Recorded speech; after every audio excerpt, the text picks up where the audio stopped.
नमस्कार, आपण पाहत आहात स्वराज्य संदेश डिजिटल न्यूज, बातम्या लोकहिताच्या।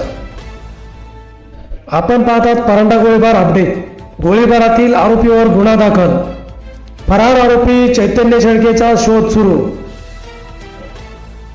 सदर प्रकरण असं आहे की यातील जो आरोपी आहे, मुख्य करून चैतन्य शेळके, हा अनेक दिवसांपासून योगेश बुरंगे यांच्याकडे पैशाची मागणी करत होता। आज देखील त्याने सीना नदी पात्रातून जे पायवाट त्याच्या शेताकडे जाते, योगेश बुरंगे त्याच्या शेताकडे जात असताना तो म्हणजे चैतन्य शेळके आणि त्याच्यासोबतचे सुजित पवार, निखिल गोळे आणि किरण गोफणे यांनी त्या ठिकाणी त्याला अडवलं त्या पायवाटावर आणि त्या ठिकाणी त्याला पैशाची मागणी केली।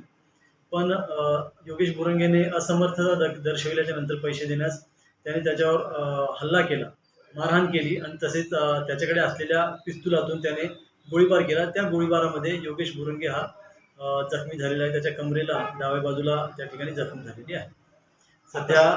सध्या आरोपी हे घटनास्थळावरून फरार आहेत। त्यांना पकडण्यासाठी पोलीस पथक तयार करून संभावित ठिकाणी, आजूबाजूच्या संभावित ठिकाणी शोध घेण्यासाठी पाठवण्यात आलेले आहे। तसेच आजूबाजूच्या जे पोलीस स्थानक आहेत त्या ठिकाणी तेथील प्रभारी अधिकाऱ्याची यांच्याशी देखील संपर्क साधून सध्याची माहिती त्यांना दिलेली आहे आणि शोध मोहीम त्या ठिकाणी चालू आहे।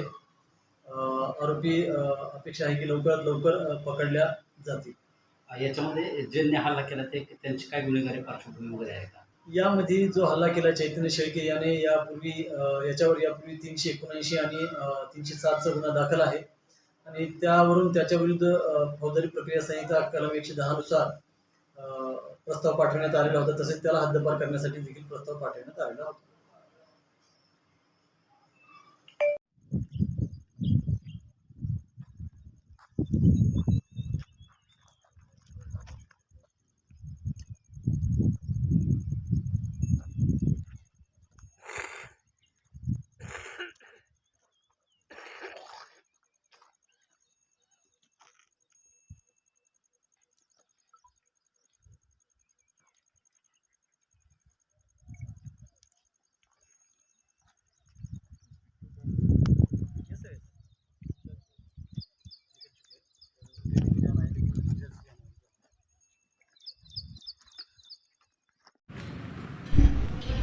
नमस्कार, आपण पाहत आहात परंडा गोळीबार अपडेट। योगेश हनुमंत बुरंगे जखमी फिर्यादीच्या जबाबानुसार चैतन्य शेळके हा वारंवार त्याच्याकडून विनाकारण पैशाची मागणी करत होता व पूर्वीच्या भांडणातून हा हल्ला झाला असल्याचे वृत्त समजते।